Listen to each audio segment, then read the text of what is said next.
예, 마지막 재림에 대한 말씀이라 좀 길었습니다. 우리 옆 사람들과 인사할까요? 사랑합니다. 축복합니다. 예, 서로 인사하겠습니다. 사랑합니다. 축복합니다. 예. 예, 우리가 지금 말세의 가장 마지막 때를 살아가고 있는데, 이 말씀이 참 중요합니다. 우리가 이 시대를 분별하고 장차 있게 될 일들을 미리 준비하는 이런 지혜로운 자들이 되어야 되겠습니다. 요절 말씀 42절로 잡았습니다. 우리 같이 읽고 제가 기도하고 시작하겠습니다. 시작. 그러므로 깨어있으라. 어느 날에 너희가 알지 못함이니라. 고마우신 하나님, 참 저희들을 죄 가운데서 구원하시고 하나님의 택한 백성들로 삼아주신 것을 감사합니다. 저희가 이제 장차 우리에게 주어질 부활의 영광, 또 예수님의 재림을 통해서 완성될 구원을 바라보고 소망하며 살아가야 함을 깨닫습니다. 그러나 순간순간 제가 현실에 얽매여서 살아갈 때가 얼마나 많았습니까? 오늘 말씀을 통해서 다시 새롭게 예수님의 재림을 소망할 수 있도록 도와주시고 저희가 이것을 잘 준비해 나가는 지혜로운 자들이 될 수 있도록 도와주시기를 간절하게 기도합니다. 이 시간 성령께서 한 분 한 분의 심령 가운데 충만한 은혜를 허락하여 주시옵소서. 감사하고 주 예수 그리스도의 이름으로 기도하였습니다. 아멘. 우리는 지난주 말씀을 통해 종교 지도자들의 죄와 또 그들에게 임할 화해에 대해서 배웠습니다. 오늘 말씀은 이 심판이 구체적으로 어떻게 일어나게 되며 세상 끝에는 어떤 일들이 일어나게 되는가를 가르쳐주고 있습니다. 성경은 장차 이루어질 일에 대한 예언을 기록한 책입니다. 그리고 성경에 기록된 모든 예언은 대부분 거의 99%다 이루어졌습니다. 그런데 한 가지 아직 이루어지지 못한 예언이 있습니다. 그것은 바로 예수님께서 재림을 통해 이루어질 그 예언만 남겨놓고 있습니다. 우리는 현재 인류 역사상 예수님의 재림이 가장 가까이 있는 시대를 살아가고 있습니다. 역사상 많은 사람들이 있었지만 우리만큼 이제 예수님의 재림과 가까이 살아가는 사람은 없습니다. 자, 이런 우리가 이 세상을 어떻게 살아야 할까요? 본문 말씀을 통해 말세를 살아가는 지혜를 배우고 하나님께서 기뻐하시는 삶을 살아가는 저희 모두가 되기를 기도합니다. 제1부 말세에 일어날 혼란들. 자, 1절을 보십시오. 예수께서 성전에서 나와서 가실 때 제자들이 성전 건물들을 가리켜 보이려고 나왔습니다. 예수님은 이미 23장에서 종교 지도자들의 죄로 인해 예루살렘이 황폐하게 될 것을 말씀하셨습니다. 예루살렘 성전은 헤롯 왕이 무려 82년간에 걸쳐서 막대한 자금을 들여서 지은 당시 세계에서 가장 최고의 건축물이었습니다. 제자들은 이처럼 화려하고 아름다운 성전이 멸망한다는 것을 도저히 받아들일 수가 없었습니다. 때문에 아마 그들은 예수님을 설득하기 위해서 이 성전의 견고한 구조물들을 보여주면서 예수님을 설득하고자 했던 것 같습니다. 이렇게 견고하고 아름다운 성전이 어떻게 멸망을 당할 수 있겠습니까? 좀 보십시오. 이렇게 한 것 같습니다. 자, 그런데 예수님은 이런 그들에게 더 충격적인 말씀을 하십니다. 2절을 보십시오. 너희가 이 모든 것을 보지 못하느냐? 내가 진실로 너희에게 이르노니 돌 하나도 돌 위에 남지 않고 다 무너뜨려지리라. 자, 이 예수님의 말씀대로 그 화려했던 성전은 AD 70년, 그러니까 성전이 완성된 지 불과 7년 만에 로마 군대에 의해서 철저하게 파괴되었습니다. 이때 파괴되어 가지고 이제 서편에 있는 성벽 조금만 남겨놓고 성전은 돌 위에 돌 하나도 남지 않는 정도로 다 파괴됐습니다. 그때 로마 군인들 사이에 이 성전 그 대리석 사이에 황금이 숨겨져 있다 이런 소문이 나가지고 돌 하나도 도리에 남지 않는 이 예언이 그대로 응답이 됐습니다. 이처럼 예수님의 말씀대로 이 성전은 철저하게 파괴되었습니다. 자, 예루살렘 성전뿐만 아니라 인류 역사를 돌아보면 죄악이 관영한 땅에는 언제나 하나님의 진노와 심판이 임하게 되었습니다. 소돔과 고모라는 동성애와 음란의 죄가 관영한 곳이었습니다. 하나님께서는 회개하지 않는 이곳을 불과 유황으로 심판하셨습니다. 로마는 하루아침에 이루어지지 않았습니다. 그러나 그곳 역시 죄악이 관영했을 때 하루아침에 무너지고 말았습니다. 오늘날 우리가 누리고 있는 문화 문명은 날마다 새롭게 발전하고 있습니다. 의료과학의 발전으로 인해 인간의 수명도 100세 시대를 넘어서 120세까지 살게 될 것이라고 합니다. 참 이런 외적인 모습만 보면은 너무나 화려하고 아주 행복한 미래가 펼쳐질 것 같습니다. 그러나 반면 내면 세계, 영적 세계를 바라보면 어떠합니까? 이 세상의 죄악은 시간이 갈수록 급속히 성장해 가고 있습니다. 범죄는 더욱 잔인해지고 포악해져 가고 있습니다. 묻지마 폭행이 막 일어나고 토막살인 사건들이 일어나고 또 엠번방 사건 같이 아동 성폭행 이런 일들이 아주 좀 상상하지 못할 이런 죄악들이 계속해서 일어나고 있습니다. 이처럼 풍요로운 세상은 되었지만 사람들의 내면은 죄로 깊이 병들어가고 있습니다. 결국 이런 세상 역시 하나님의 진노로 말미암아 멸망을 당할 수밖에 없습니다. 우리는 예수님처럼 이 시대를 영적인 눈으로 바라볼 수 있어야 합니다. 3절을 보십시오. 예수님은 예루살렘이 한눈에 내려다 보이는 감람산 위에 앉으셨습니다. 이때 제자들이 예수님의 말씀에 큰 충격을 받고 예수님께 묻습니다. 우리에게 이르소서 어느 때에 이런 일이 있겠사오며 또 주의 임하심과 세상의 끝에는 무슨 징조가 있사오리이까. 자, 그들은 예루살렘 성전 멸망을 바로 세상의 끝으로 보고 있었습니다. 그래서 어느 때 이런 일이 있을 것이며 또 세상 끝에는 어떤 징조가 있을 것인가를 묻고 있습니다. 이에 예수님은 예루살렘의 멸망을 통해 세상의 끝에는 무슨 징조가 일어날 것인가를 아주 구체적으로 자세히 가르쳐 주십니다. 첫째로 거짓 그리스도가 출현하게 됩니다. 4절과 5절을 보십시오. 너희가 사람의 미혹을 받지 않도록 주의하라. 많은 사람이 내 이름으로 와서 이르되 나는 그리스도라 하여 많은 사람을 미혹하리라. 자, 말세가 되면 시대가 불안해지는 틈을 타서 거짓 그리스도들이 출현하게 됩니다. 거짓 그리스도들은 예수님의 이름으로 와서 자신이 마치 그리스도인 것처럼 사람들을 미혹합니다. 미혹이라는 단어는 진리가 아닌 것을 진리처럼 속이는 것을 말합니다. 오늘날 한국에 이 거짓 그리스도 이단들이 얼마나 많습니까? 우리가 코로나19 때문에 이단들이 많은 문제를 일으켜서 이제 일반인들도 신천지에 대해서 다 알게 되었습니다. 대부분의 이단의 교주들은 자신이 재림의 예수처럼 자신을 미혹합니다. 하나님의 말씀인 성경을 가지고 미혹하기 때문에 사람들은 쉽게 이 이단의 유혹에 넘어갑니다. 신천지, JMS, 하나님의 교회, 구원파, 신옥주 이런 수많은 이단들이 신자들을 유혹하고 있습니다. 자, 23, 24절을 보십시오. 그들은 또한 그리스도가 여기 있다 혹은 저기 있다 하고 유혹합니다.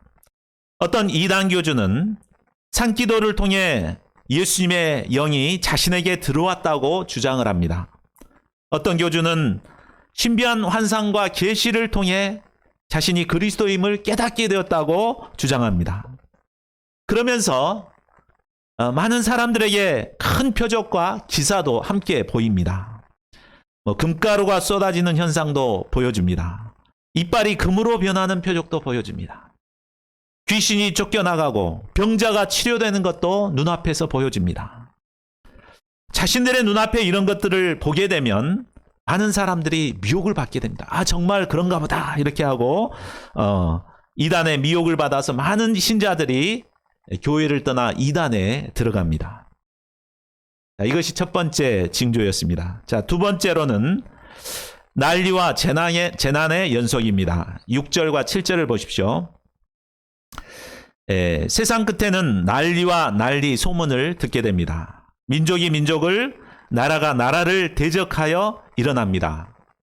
참 요즘은 전쟁이 없는 것 같아 보이죠. 그러나 참 수많은 나라에서 아직도 민족 분쟁들이 끊임없이 일어나고 있습니다. 학자들의 연구에 의하면 지난 4,000년 동안 전쟁이 없었던 시기는 불과 268년 뿐이었다고 합니다. 세상은 편할 날이 없습니다. 어디선가는 계속해서 전쟁이 일어나고 있습니다. 뿐만 아니라 기근과 지진이 계속됩니다. 아프리카에서는 기근 때문에 4살 이하의 유아들이 7초 간격으로 죽어가고 있다고 합니다. 또 지진은 어떻습니까? 우리나라는 지진의 안전지대라고 했는데 불과 몇 년 전에 포항에 4.1의 강진이 일어나는 것을 볼 수 있습니다. 그래서 또 지금 온난화로 인해서 계속 기근과 지진들 이런 것들이 계속 일어나고 있습니다. 자, 세 번째 징조로는 신자들이 세상에서 핍박을 받는 것입니다. 자, 9절을 보십시오. 마지막 때가 다가올수록 사람들은 신자들을 환난에 넘겨주고 심지어 죽이는 일까지 일어납니다. 실제로 북한이나 회교권에서는 신자들을 고발해서 죽이는 일들이 일어나고 있습니다.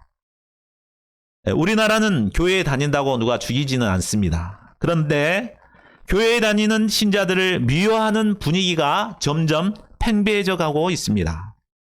신자들은 예수님을 믿는다는 이유 하나만으로 모든 민족에게 미움을 받습니다. 그래서 학교나 직장에서 교회 다닌다고 하면 이상한 눈으로 쳐다보게 됩니다.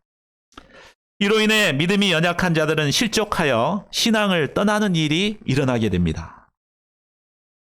교회를 다니지만 교회를 핍박하는 이런 분위기로 인해 선뜻 자신이 신자라는 것을 드러내지 못하고 신앙생활을 합니다. 그래서 점점 교인들의 수는 줄어들게 되고 문을 닫는 교회들이 늘어나게 됩니다. 오늘날 우리가 겪고 있는 이런 일들이 바로 말세의 징조인 것입니다. 자, 넷째로 사람들의 마음에 사랑이 식어집니다. 12절을 보십시오. 신자들의 영향력이 사라지게 되면 불법이 성행하게 됩니다. 부정부패가 판을 치고 불의와 강포가 난무하게 됩니다. 이로 인해 사람들의 마음에 사랑이 식어집니다. 사랑이 식어지니까 부모가 아이를 학대하여 죽게 되는 이런 일들이 일어납니다.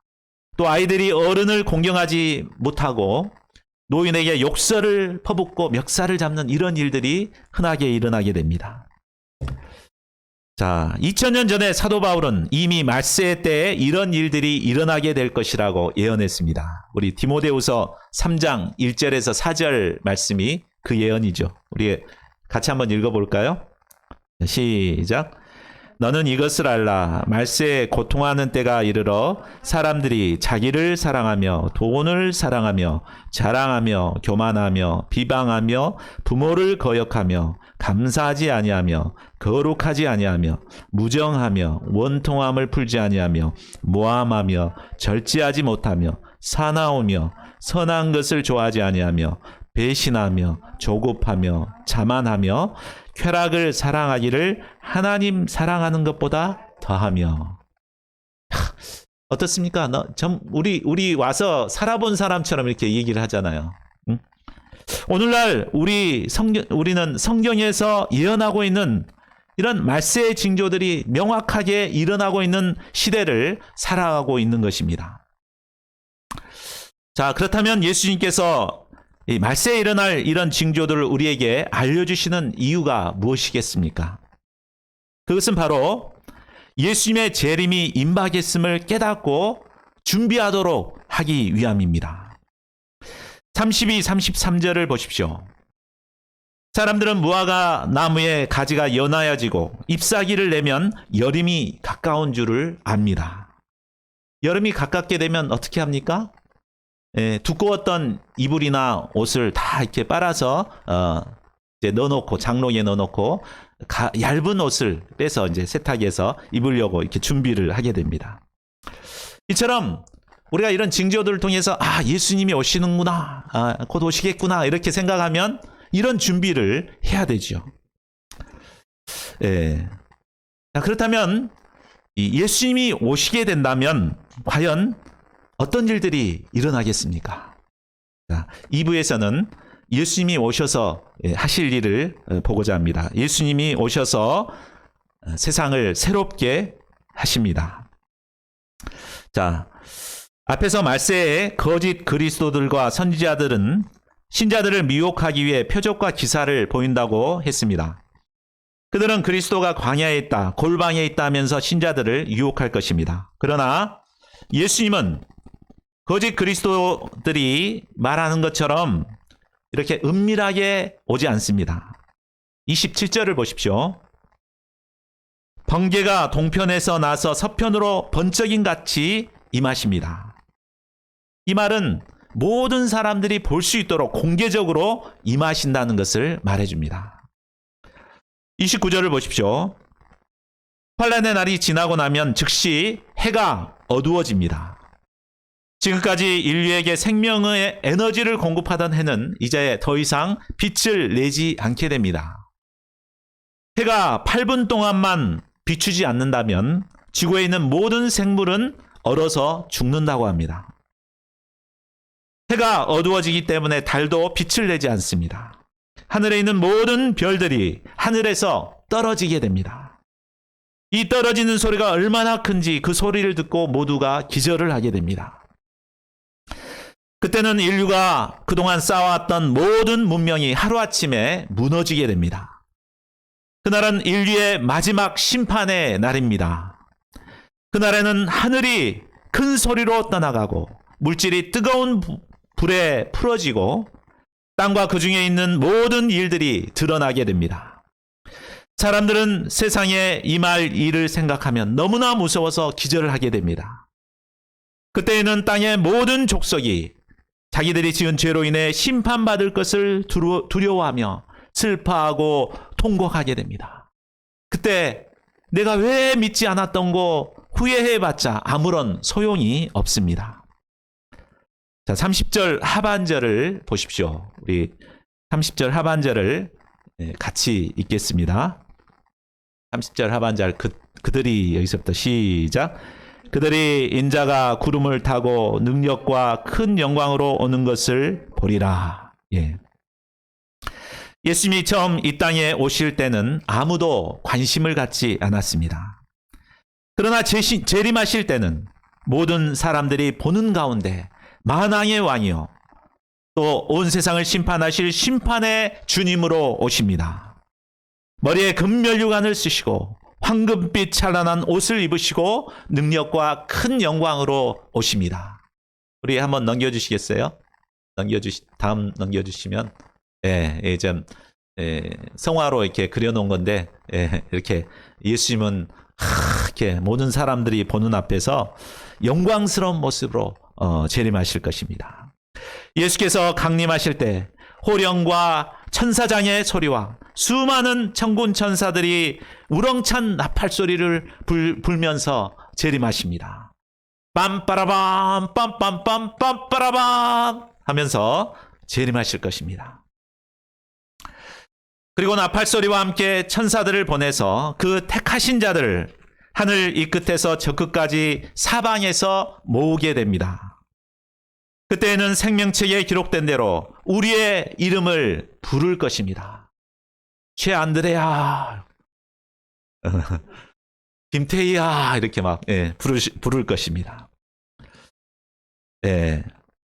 그날에 하나님을 모르는 자들과 예수님의 복음을 영접하지 않는 자들에게는 형벌이 임하게 됩니다. 또한 예수님을 대적하고 믿는 자들을 괴롭히던 모든 불의의 세력들은 무서운 불심판이 임하게 될 것입니다. 그날은 믿지 않는 자들에게는 심판과 형벌의 날이지만 믿는 자들에게는 구원과 영광의 날입니다. 예수님이 재림하심으로 추하고 더러운 옛것은 지나가고 새 하늘과 새 땅이 창조됩니다. 만유가 회복되어 비로소 진정한 하나님의 나라가 이루어지게 됩니다. 이때 하나님께서는 우리의 눈에서 모든 눈물을 씻어주시고 우리를 영원토록 사랑과 평화로 다스려 주십니다. 우리의 몸도 신령한 몸으로 부활하여 더 이상 사망이나 애통하는 것이나 곡하는 것이나 아픈 것이 다시 있지 않게 됩니다. 우리는 영원한 하나님의 나라에서 사랑하는 우리 주님과 함께 영원토록 살게 됩니다. 이것이 바로 모든 성도들이 바라는 산 소망입니다. 제3부 재림의 영광을 소망하는 신자의 삶. 앞에서 우리는 말세에 일어나는 혼란들과 이 세상을 새롭게 하시기 위해 재림하실 예수님을 살펴보았습니다. 자, 우리는 지금 예수님의 재림을 앞두고 살아가고 있습니다. 우리가 여러 징조들을 살펴보았듯이 우리는 지금 예수님이 언제 재림하셔도 이상할 것이 없는 시대를 살아가고 있습니다. 자, 그러면 이런 우리가 이 세상을 어떻게 살아야 할까요? 예수님은 제자들에게 종말의 징조들을 말씀하시면서 우리 신자들이 어떻게 살아야 하는가도 함께 가르쳐 주셨습니다. 자, 첫째로 두려워하지 말고 끝까지 견뎌야 합니다. 자, 6절을 보십시오.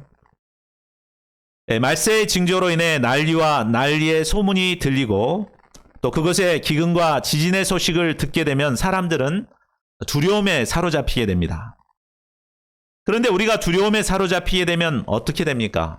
한번 두려움에 사로잡히게 되면은 올바른 이성적인 판단을 하지 못하게 됩니다. 그래서 그러다가 지푸라기라도 잡는 심정으로 잘못된 선택을 하기 쉽습니다. 이것을 잘 알고 있는 이단들은 먼저 우리에게 두려움을 심습니다. 그래서 이단들에게 가면은 이런 무시무시한 것들을 이렇게 공부하도록 이렇게 시킵니다. 그래서 두려움에 사로잡히게 되면 사람들은 이제 분별력을 상실하고 두려움에 잘못된 선택을 하기 쉽습니다. 자, 8절을 보십시오. 예수님은 이 모든 것이 재난의 시작이라고 말씀하십니다. 여기서 재난의 시작이 영어 성경에 보면 The beginning of birth pains로 되어 있습니다. 곧 해산의 고통을 말합니다. 여인이 새 생명을 탄생시키기 위해서는 반드시 무서운 해산의 고통을 겪어야 합니다. 이처럼 장차 새 하늘과 새 땅이 임하기 위해서는 우리는 반드시 해산의 고통을 감당해야 합니다. 산모가 참 생명의 탄생을 소망하고 기다리기 때문에 이 산통을 두려워하지 않고 감당합니다. 그렇죠? 이처럼 우리가 예수님의 재림을 통해 주어질 영원한 생명을 소망하게 되면 두려워하지 않고 의연하게 고난들을 감당할 수가 있게 됩니다. 또한 이 소망을 가진 자들은 끝까지 견뎌야 합니다. 우리는 아무런 잘못도 없는데 억울하게 박해를 당하게 될 때 참기가 힘듭니다. 그래서 참다 못해 꼭 이렇게 신앙생활 해야 되는가? 이런 회의가 들어서 교회를 떠나는 사람들이 늘어납니다. 그러나 믿음에서 떠나면 당장에는 편할지 모릅니다. 그러나 믿음에서 떠난 자들은 어떻게 됩니까?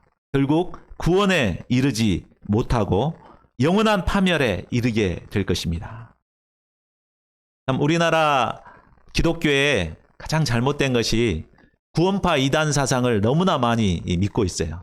그래서 한번 구원받으면 뭔 짓거리를 해도 천국은 따놨다 이런 생각을 가지고 교회도 안 다녀보고 막 살아갑니다. 그러나 예수님이 뭐라고 말씀하십니까? 우리 13절을 한번 같이 읽어보겠습니다. 13절 시작. 그러나 끝까지 견디는 자는 구원을 얻으리. 누가 구원을 얻는다고요? 끝까지 견디는 자가 구원을 얻습니다. 견디지 못하고 떠난 자들은 구원을 얻을 수 없다는 말이죠. 자, 말세의 믿음을 지킨다는 것은 참 힘든 일입니다. 그러나 끝까지 믿음으로 고난을 참고 견디는 자들이 완전한 구원의 은혜를 누리게 되는 것입니다. 이 땅에서 누리는 구원은 불완전합니다. 그렇죠? 예.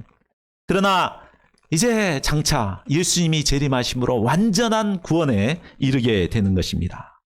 예수님과 함께 영원토록 영광을 누리는 축복을 누리게 됩니다. 신앙생활은 단거리 경주가 아닙니다. 예수님이 재림하실 때까지 달려가야 하는 장거리 마라톤과도 같습니다. 금메달리스트인 황영조 선수는 자신이 금메달 따기 위해서 연습할 때 얼마나 고통스러웠는지 지나가는 차에 막 뛰어들고 싶은 그런 고통까지 있었다고 고백했습니다. 이처럼 장거리 경주를 하다 보면 숨이 끊어질 것 같고 포기하고 싶은 마음이 수십 번 찾아옵니다. 그러나 포기하지 않고 끝까지 완주하는 자에게만 영광의 상이 주어지게 됩니다. 이 때문에 사도 바울은 디모데후서 4장 7절 8절에서 이렇게 고백했습니다. 우리 이 말씀도 같이 읽어보겠습니다. 자, 시작. 나는 선한 싸움을 싸우고 나의 달려갈 길을 마치고 믿음을 지켰으니 이제 후로는 나를 위하여 의의 면류관이 예비되었으므로 주 곧 의로우신 재판장이 그날에 내게 주실 것이며 내게만 아니라 주의 나타나심을 사모하는 모든 자에게도니라. 예. 우리가 끝까지 견딘다는 것은 소극적인 자세로 겨우 믿음의 중심만 지킨 정도를 말하는 것이 아닙니다.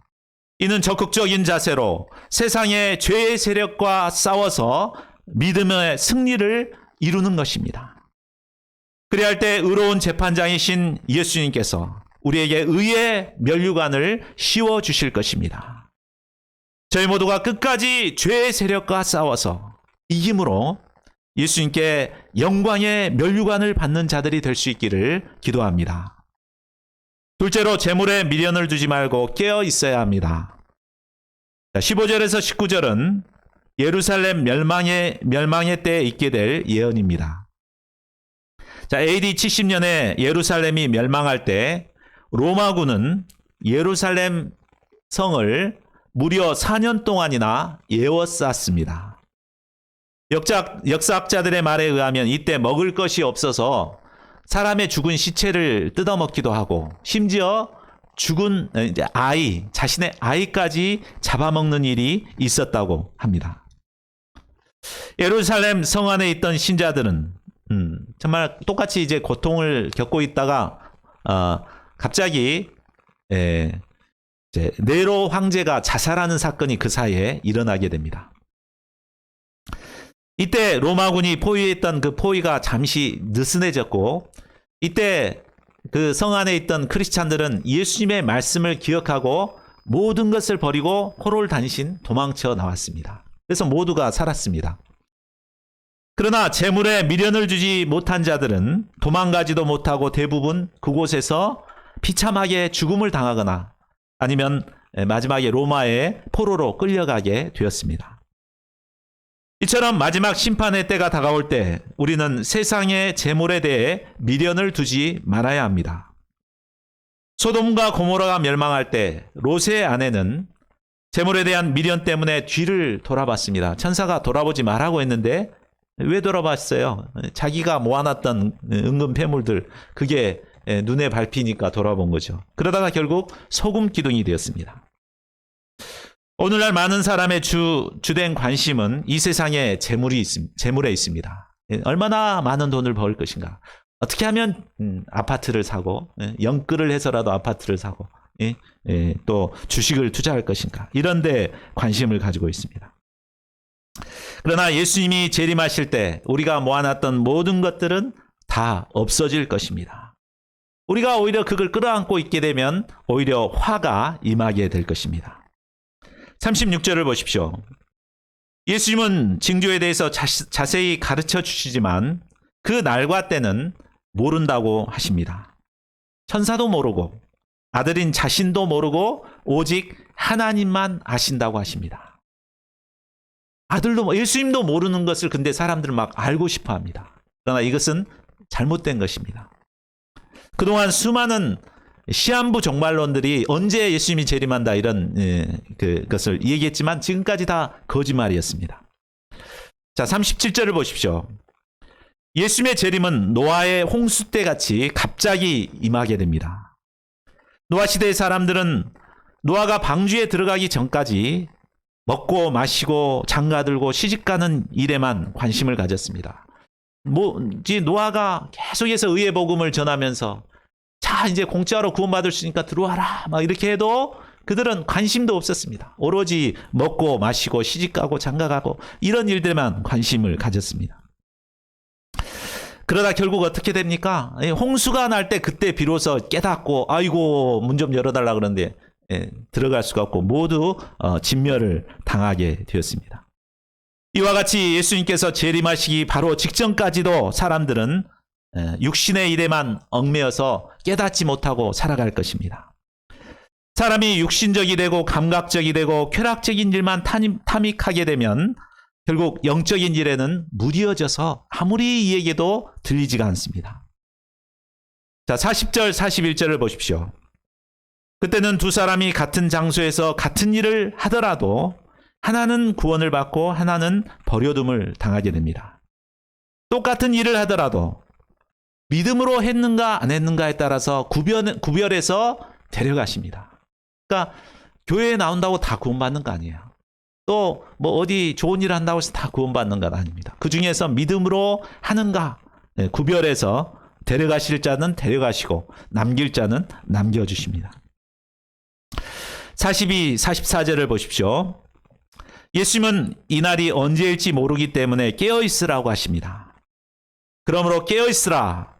어느 날에 너희 주가 임할는지 너희가 알지 못함이니라. 예수님은 마치 도둑이 주인 몰래 오듯이 아무도 모를 때 오십니다. 그러므로 우리는 깨어서 미리 예수님이 오실 것을 준비해야 합니다. 자, 그렇다면 깨어있는다는 것이 도대체 무엇을 의미할까요? 24시간 잠도 자지 말고 항상 깨어있으라는 말입니까? 우리 45, 46절을 보십시오. 우리 같이 한번 읽어볼까요? 45, 46절만 시작. 충성되고 지혜 있는 종이 되어 주인에게 그 집 사람들을 맡아 때를 따라 양식을 나눠줄 자가 누구냐? 주인이 올 때 그 종이 이렇게 하는 것을 보면 그 종이 복이 있으리로다. 예. 깨어있다는 것은 잠자지 말고 있으라는 말이 아닙니다.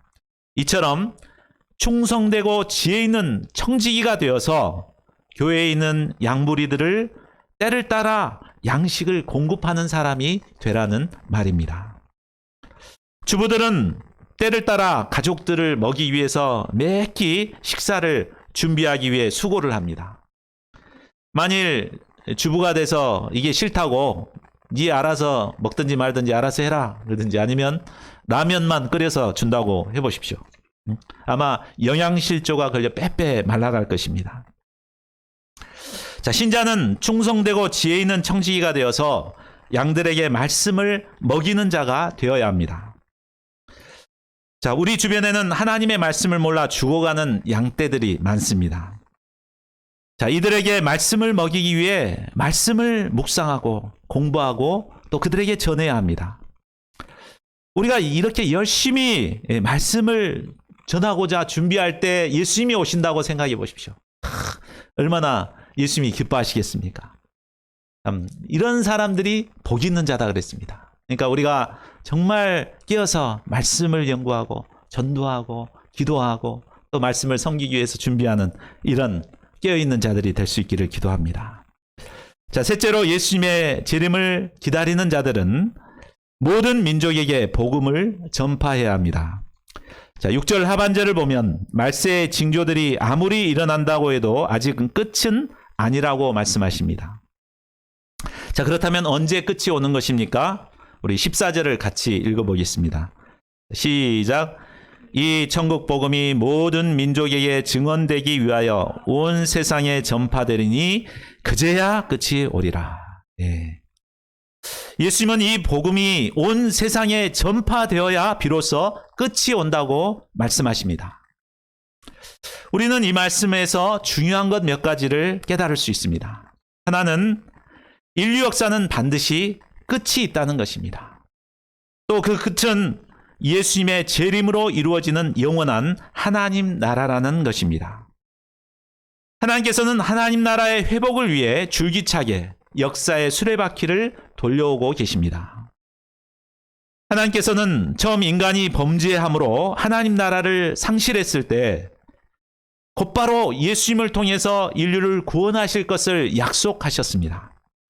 그리고 때가 되매 구원해주 예수님을 이 땅에 보내주셨습니다. 예수님은 십자가에서 죽으심으로 인생들의 근본 문제인 죄 문제를 해결해 주셨습니다. 그리고 사흘 만에 부활하심으로 죽음의 문제까지 해결해 주셨습니다. 그리고 누구든지 이 예수님을 믿기만 하면 멸망치 않고 영생을 얻는 구원의 길을 열어 놓으셨습니다. 복음이 완성된 후 하나님께서는 이제 믿는 자들을 통해서 복음을 땅끝까지 전하게 하셨습니다.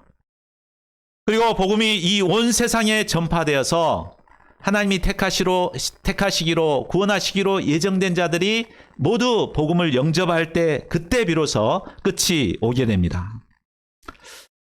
자, 하나님께서 우리를 먼저 구원하시는 이유는 바로 복음 전파자로 살도록 하기 위함입니다. 하나님께서는 우리를 통해 복음을 세상 끝까지 전하기를 원하십니다. 하나님은 구속 역사의 주역들로 우리를 세우시고 우리를 통해서 이 역사를 이루어 가십니다. 우리를 통해서 어찌하든지 한 사람이라도 더 구원하기를 원하십니다. 우리가 이 하나님의 간절한 마음을 깨닫게 될 때 정말 코로나19의 이 어려운 상황에서도 복음 전파자의 삶을 살아갈 수가 있습니다.